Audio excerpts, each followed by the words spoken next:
خوتي خواتاتي المتتبعين والمتتبعات ديالي، السلام عليكم، كيف الحال؟ نتمنى هذا الفيديو يلقاكم في احسن الاحوال.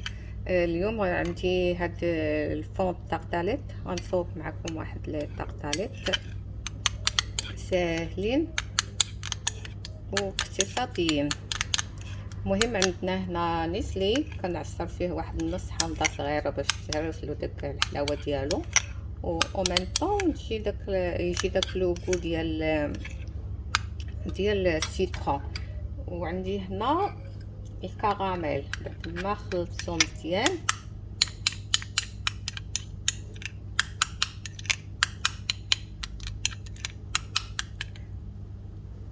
وعندي بسكوي مطحون، اي بسكوي عندكم يمكن لكم تستعملوه. ثم عندي هاد النص ديال التفاحه مسلوق في الماء وشويه العسل.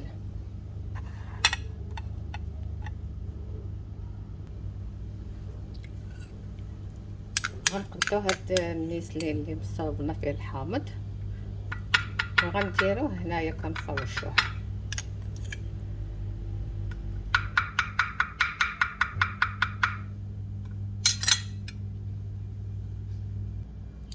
كنبقاو نيطاليو هكا حتى كنضيعوه على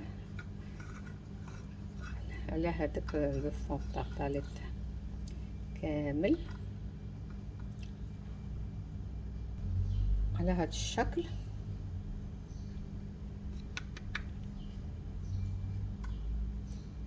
كتكون عندنا هاد النيسلي مع الحامض كوم اون كريم دو باز.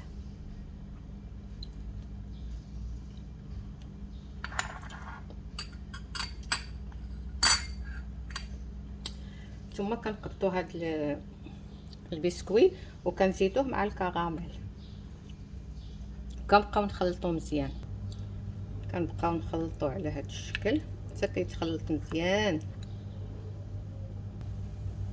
ها هو تخلط مزيان. ملي كنخلطوه كنعاودو نديرو الطبقه الثانيه.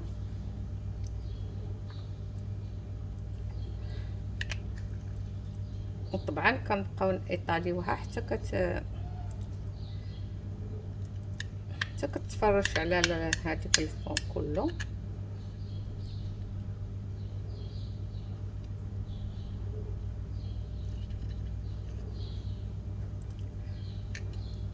في الحقيقه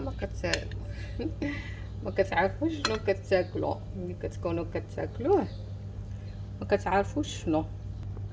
كنبقاو نيطاليو هكذا بلا ما يطلع لنا بلا ما تطلع لنا ديك الطبقه ديال الكريم الاولى.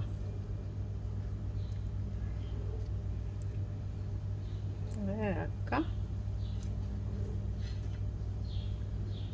حتى كيتقاد.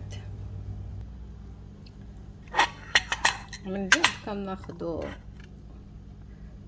هاد التفاح اللي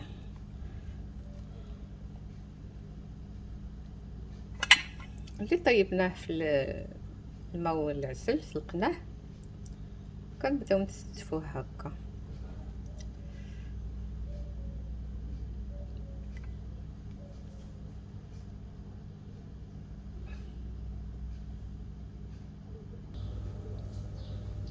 وباش نعطيو نزيدو واحد المنظر زوين لي طاقطاليت ديالنا، كنعاودو نديرو لهم شي لعيبات اخرين بحال هكايا، كيزيدهم واحد المنظر.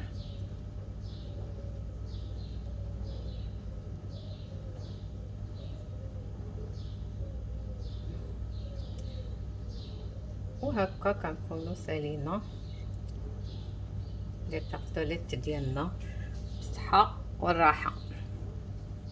هانتوما كيجيو زوينين بزاف، وكنديروهم في الثلاجه على ما يبردوا. يلا كنتمنى هاد الوصفه تعجبكم وبصحه والراحه، والى اللقاء في وصفه او فيديو اخر.